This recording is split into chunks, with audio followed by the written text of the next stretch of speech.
Imagine for a moment finding yourself really badly injured, maybe with an illness that all the doctors say is completely incurable, Right. only to then somehow become the absolute unexpected center of attention for the entire martial arts world.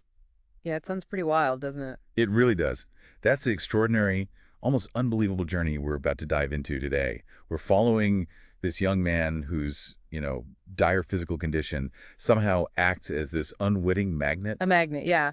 Drawing in the most bizarre, dangerous, and sometimes honestly absolutely hilarious characters you could possibly dream up. Exactly. So today, we're taking a truly deep dive into this captivating collection of martial arts tales. hmm Our mission really is to carefully uncover how this one person's profound physical vulnerability pulls him into this increasingly complex web. A web of what? Eccentric healers, for one, Definitely eccentric. And powerful benefactors, though their motives aren't always clear, often morally ambiguous, you might say. and ancient secrets, right? Deeply goaded ones. Absolutely. We're going to try and extract those surprising facts, those peculiar philosophies, and the strange, often unexpected connections that just make the story so compelling. So get ready for some genuine aha moments because honestly, this is quite unlike any medical drama you've ever come across. Not even close. All right, let's unpack this fascinating story, starting with our very first character, the one and only killer physician. Ah, yes, Ping Easy. Our story begins, maybe surprisingly, in Kaifeng. It's a city that, according to the sources, isn't actually that well known for its martial arts skill. Kind of an unlikely spot, yeah. Yet it's the home of this figure of immense, almost legendary renown, Ping Easy, the killer physician. And his motto. Wow, It dictates his entire medical practice, and it's a jaw-dropping philosophy. it really is. He lives by this principle. He cures one person, kills one person, kills one person, cures one person. Curing and killing in equal measure, never a losing business. That's the full quote. It's an ethical tightrope he walks with, frankly, astounding confidence. What's really insightful here, though, is how this bizarre curing and killing thing isn't just like a random quirk. No, no. It's rooted in something much deeper, a profoundly twisted, almost, you could say, theological belief system. Right. He genuinely sees himself as some kind of cosmic accountant for the Yama King. Precisely. For anyone listening who doesn't know, that's the Lord of the Underworld in traditional Asian mythology. So he thinks he needs to keep things balanced. Exactly. He believes that any disruption to the natural order of life and death, like, say, curing too many people without an equivalent balance on the other side, will lead to dire consequences for him in the afterlife. Wow, so it elevates his actions beyond just being eccentric into this terrifying kind of self-justified spiritual thing. Utilitarianism, almost. He's not just a doctor. He sees himself as an arbiter of life and death, and it's all driven by this fear of cosmic imbalance. Which forces you to ask, Yeah. does his unique moral code, born from this fear, actually make him more dangerous than the diseases he cures? It's a chilling question. It's not just a moral tightrope for his patients, but it challenges the whole idea of what healing means in this world. And he claims he can do it all, cure or kill, with just one finger. Yeah, hinting at his immense, almost supernatural skill and the terrifying precision of his methods. And the chilling stuff doesn't stop there. The demands he makes on his patients, Mhm. the cost is just agonizing. Oh, absolutely. Once they're cured, they have to swear this binding oath. To kill someone, a specific person he designates. Yep. Imagine that. You've just been saved from certain death, maybe a horrible illness, only to be forced into becoming an assassin for your savior. It puts his patients in this terrible moral spot. And it gets worse, right? The victim could be anyone. Could be a loved one, a family member, a sworn brother, anyone. It's horrific. So for you listening, think about that ethical tightrope.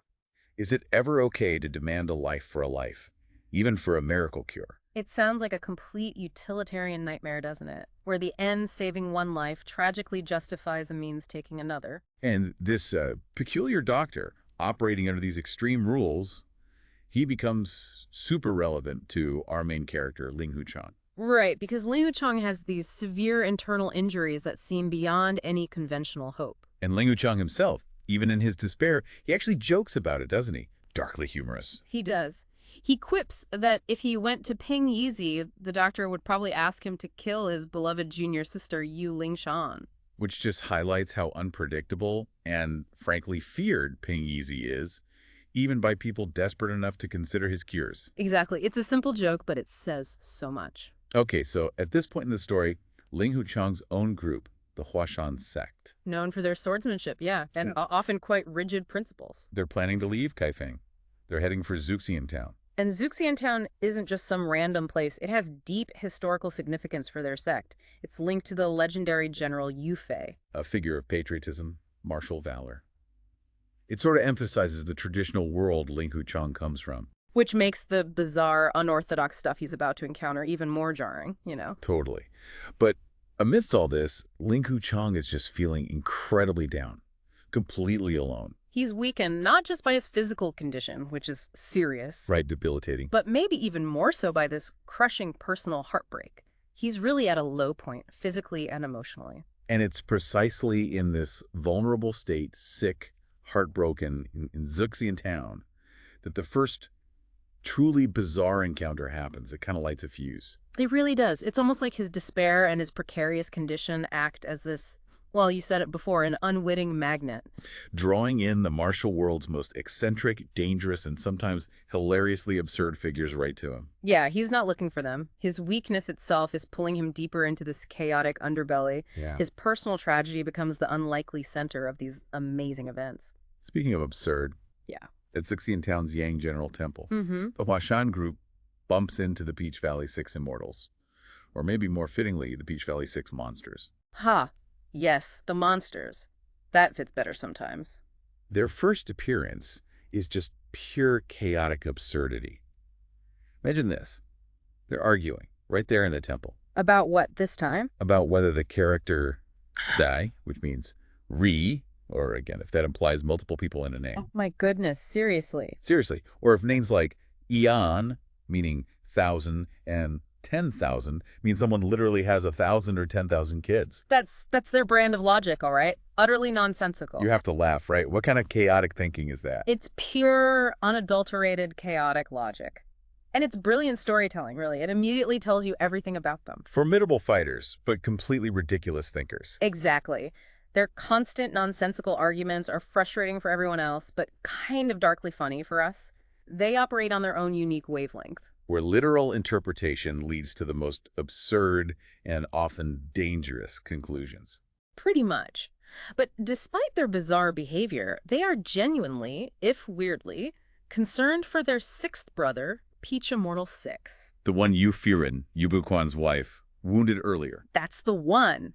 And their discussion about his fate is filled with these wild, almost comical vows, like breaking statues or, well, performing bodily functions if he dies. It's a bizarre mix of deep loyalty and complete ridiculousness. That's the Peach Valley Six in a nutshell. And it's this chaotic concern for their brother, believe it or not, that leads them and us right to Ping Yizi's place. Right. And Yu Buquan and Yu Furen, being cautious, Understandably so with these guys. they discreetly follow them, hoping to head off any disaster. And what they find there about Ping Yizi's methods is, well, unsettling but revolutionary in its own twisted way. What do they find? They find Ping Yizi already working on Peach Immortal 6, having quite literally opened his chest. Opened his chest, you mean like surgery? Full-on open chest surgery. Ping Yizi, described as short, stout, big head, rat mustache, defends this radical approach with chilling pragmatism. How does he defend it?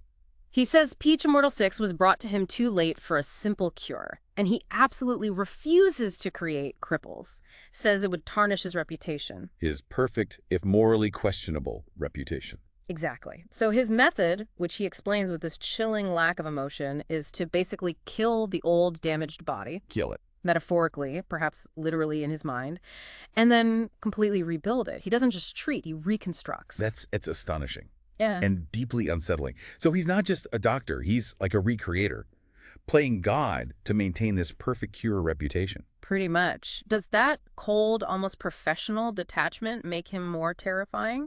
Or is it just the pragmatism of someone operating way beyond normal ethics? It's hard to say. And the description of the scene, it's incredibly graphic, isn't it? Very. Ping Yizi, despite having these carrot-like fingers you'd think would be clumsy, Right. he moves with surprisingly nimble dexterity, sews up this 9-inch chest wound with a massive needle and coarse thread, applies powders, liquids, forces medicine into his mouth. And his assistant, his wife. Yeah, revealed to be his wife. Described as ugly, but she aids him with this practiced, almost synchronized ease. It shows just how routine this shocking procedure has become for them. And the result of this grotesque, yet apparently effective, surgery. Nothing short of miraculous in its own way. After sewing him up, Ping Yizi does something else amazing. He delivers this precise, powerful strike Wow. to Peach Immortal Six's 100 meeting point. It's a crucial acupoint on the crown of the head, a nexus of vital energy or a key in traditional martial arts. So it's not just a physical hit. No, it's a direct infusion of his own internal energy, a powerful surge that jolts Peach Immortal Six's own chaotic energies back into alignment. It shows Ping Yizi's mastery isn't just medicine, it's advanced internal martial arts too. And then what happens? Peach Immortal Six immediately starts arguing. True to form, shows he's back to his old chaotic self. Wow. So it forces you to ask, what would you prioritize?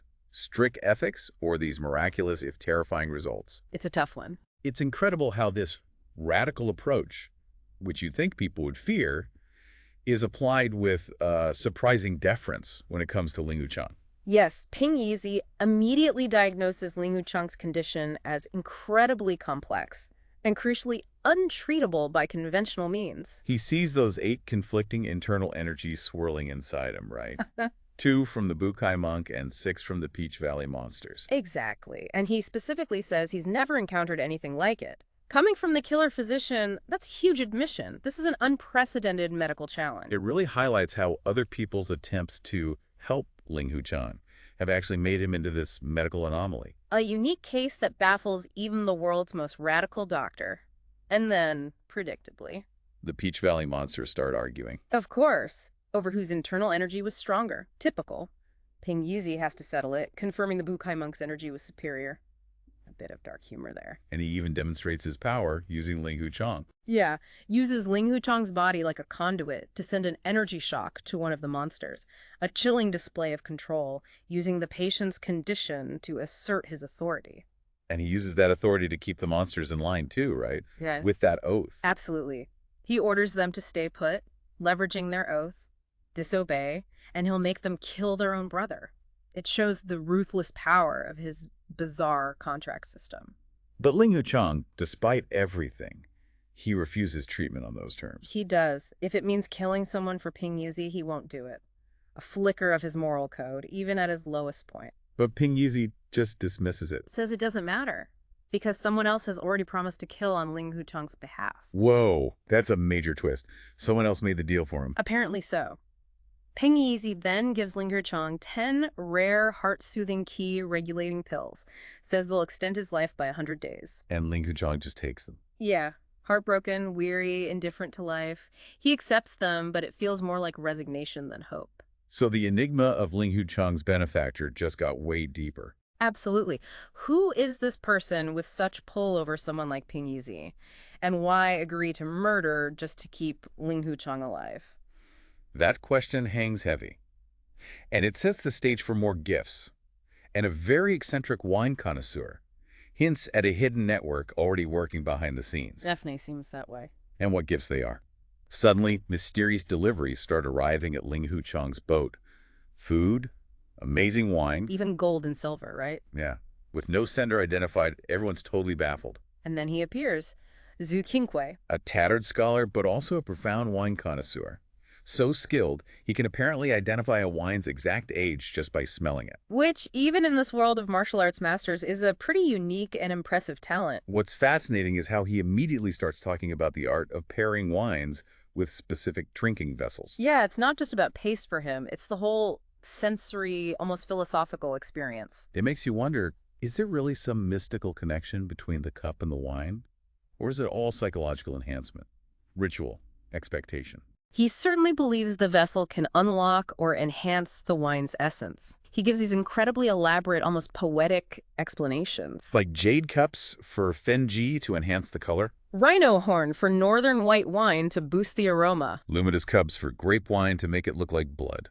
For manly drinking, he says. Bronze for ancient sorghum wine, ancient vine cups for 100 herbs wine, antique porcelain for Shaoxing Zhuanggun Hong. Jadeite for pear blossom wine, glazed cups for jade dew wine. It's a whole philosophy of drinking. And of course, the Peach Valley monsters just scoff at him. Naturally. They make a ridiculous bet, right? Promise to literally eat the cups if he actually has them all. Which, to everyone's shock, he does. Not just the 8 he mentioned, but dozens more. Gold, silver, stone, ivory, tiger tooth, bamboo, an entire portable collection. It's like a mobile museum of drinking culture and a testament to his weird expertise. And then the bet. Oh, yeah. Yeah. The Peachroot Immortal, having definitely lost, literally bites off and chews half of the 100-year ancient vine cup. He actually eats it. Chews it. The sound, the splinters. It's this absurd visceral commitment to a dumb bet. Shows their bizarre code of honor.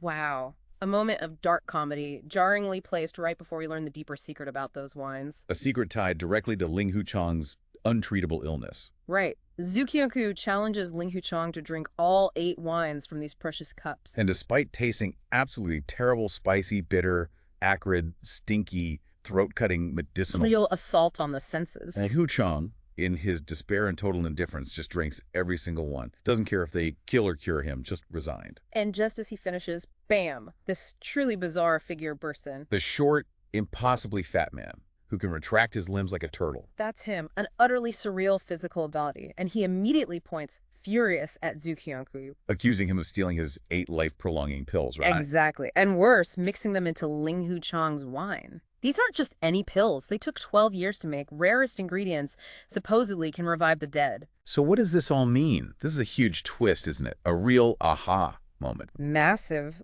Ling Huchang's bad-tasting wine that he drank so carelessly was actually a miraculous stolen cure. Wow.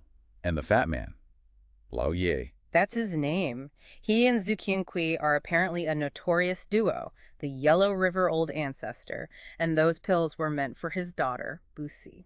Whose name means undying, and she has some strange, serious illness. Right. So Ling Huchang, completely by accident, has consumed a cure meant for someone else. His fate just got even more complicated. And story gets darker still. Lao Yi reveals how he got the prescription for those pills from Ping Yizi. It wasn't altruism, was it? Not at all. It was payment. Lao Yi, at Ping Yizi's explicit request, had massacred Ping Yizi's hated mother-in-law's entire family. Good grief. That just cements Ping Yizi's darker, manipulative side. He's not just eccentric. He orchestrates horrific violence for his own ends, even personal grudges. Total disregard for life outside his weird moral ledger. So Ling Huchang hears all this, feels this immense accidental guilt. For stealing the girl's life-saving medicine, even though he didn't know. And still full of self-pity, indifferent to his own life, he does something drastic. He offers his own blood to save her, calmly slices his wrist, forces the sick girl, Busi, to drink his blood. It repeats it until he passes out from blood loss. It's this powerful, almost ritualistic self-sacrifice. What's fascinating is the depth of his despair driving this selfless, almost suicidal act. It's tragic heroism born from suffering, not a desire to live. A selflessness born from his own pain. Exactly. And meanwhile, the Peach Valley monsters, outside the room, Oh, typically they completely misinterpret the sounds. They think Ling Huchang is assaulting the girl. adding that layer of dark comedic relief, even in this intense moment. Their twisted logic is something else. It really is. Just then, Zhu Qianqi arrives, clarifies Ling Huchang is a great benefactor, the unintended recipient of the cure. Which makes Lao Yi profusely apologize, right? Realizing his mistake and the debt he now owes Ling Huchang. Yep. And then another character pops up, the night owl, Ji Wuxi. The one with phenomenal eyesight. That's him. He immediately spots Yu Buquan hiding nearby, confirming Ling Huchang's master has been watching everything. And then he drops the bombshell. The big one. Dozens of martial arts leaders, sect masters, gang leaders, island masters are gathering at Wuba Gang 5 Overlord Ridge. Specifically to meet Ling Huchang. Specifically. This just blows the scope wide open. Why would all these powerful people converge for this seemingly insignificant, injured young guy? What deeper game is at play? Ling Huchang, miserable as he is, has unwittingly become central to it. The air around him thickens with destiny. It sets the stage for even more unusual doctors, more mysteries, pulling him deeper into this complex, dangerous web. And the bizarre medical help just keeps coming, showcasing the sheer diversity and danger of healing in this world. Next up, Lan Fengwang. The beautiful but blunt leader of the Yunnan 5 Immortal Sect. A group famous or infamous for their mastery of poisons and strange, often terrifying, mystical arts. And her cure for Ling Huchang is, well, it's something else. Leeches. hundreds of large leeches. She uses them to transfer blood vitality really from herself and 4 Meow Girls directly into his body. How does that even work? She sprinkles some kind of white powder on the engorged leeches, making them regurgitate the blood into Ling Hu Chang. It's a controlled, precise transfer. Wow. Okay. So how can such a gruesome, frankly repulsive method be a cure? It's a highly specialized blood transfer technique. It just shows the incredible range of healing practices here, often dangerous, often arcane, a huge contrast to conventional medicine. And what's striking is her attitude towards Ling Kuchang. Yeah, her immediate, deep respect for him, despite his youth, his weakness. She almost reveres him right away. It's unexpected from someone so powerful. And then she offers him that wine, the 5 Treasures Flower Honey Wine. Oh, that infamous concoction. Not just strong drink, it contains the essence and the live bodies of 5 highly venomous creatures. A green snake, centipede, spider, scorpion, and a toad. All in there, alive. In her culture, these aren't just poisons. They're sources of power, prepared meticulously into antidotes or enhancers. And Ling Kuchang, in his usual style. Courage mixed with utter despair. He just drinks it down, insects and all. Maybe indifference, maybe desperate trust in this bizarre healer. And he survives, while everyone else gets sick. Yep. Everyone else on the boat, Yu Bu Quan, even the Peach Valley monsters, vomits uncontrollably.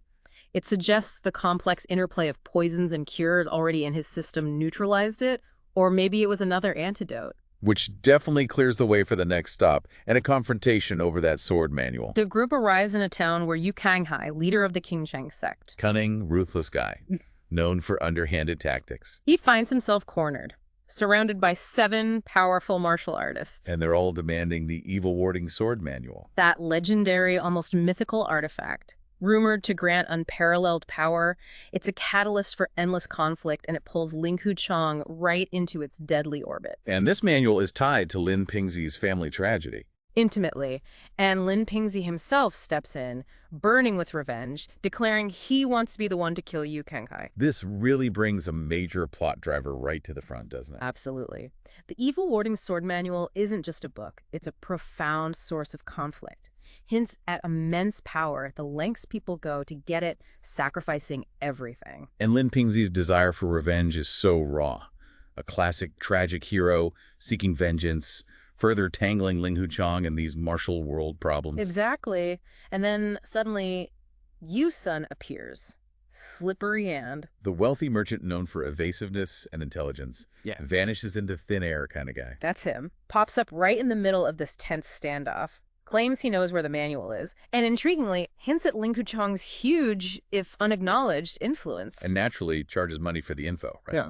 Typical shrewd move, frustrating everyone. But what's truly fascinating is how the whole dynamic shifts the instant Ling Kuchang appears. How so? Those 7 martial artists, ready to tear Yu Kanghai apart moments before, they immediately become respectful, deferential to Ling Kuchang. Giving Yu Kanghai an unexpected chance to escape. Exactly. A precious window opens up because of Ling Kuchang's mere presence. And Yu Guan uses this. Oh, absolutely. The master manipulator leverages Ling Kuchang's sudden influence. He even tricks the crowd, makes them think he saw Dongfang Bubai. The invincible Eastern cult leader. The name that terrifies everyone. Just the mention of it creates enough chaos for Yu Guan to make his own swift escape.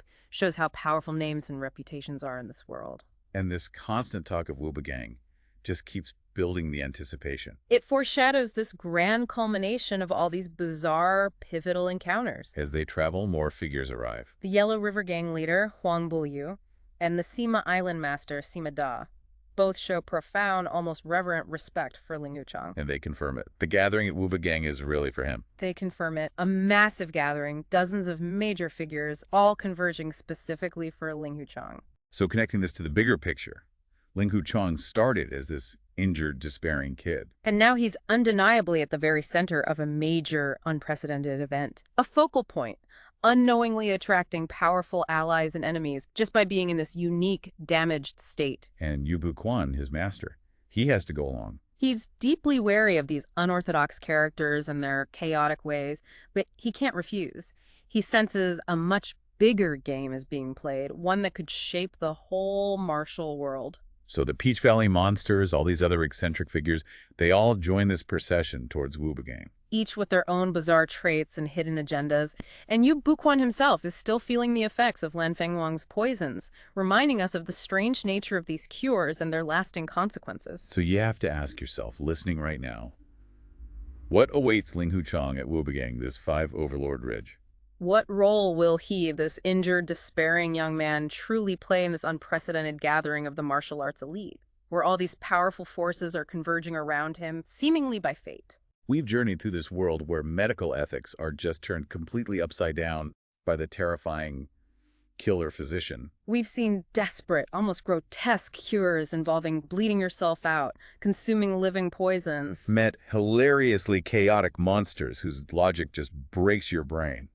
And powerful, enigmatic figures. All inexplicably drawn to this one young man who seems totally oblivious to his own growing magnetic influence. Li Huchang's story really raises a critical, provocative question for us, doesn't it? Is his untreatable injury, this seemingly awful affliction, actually a blessing in disguise? Could it be the catalyst, the thing that's inadvertently propelling him towards some unexpected destiny, forcing him into the martial world's grand narrative? What kind of grand, unseen design could possibly be at play when so many powerful, different people converge for just one person, especially one who initially felt so insignificant? And when the dust finally settles at Wubigang, will that elusive, evil-warding sword manual reveal deeper secrets about Ling Huchang himself? Maybe his own hidden potential? Or will it just keep highlighting the destructive power it holds over everyone else in the Jiangku? The stage is definitely set for a dramatic confrontation, a clash of destinies. Join us next time as we continue to unravel these fascinating threads in another deep dive.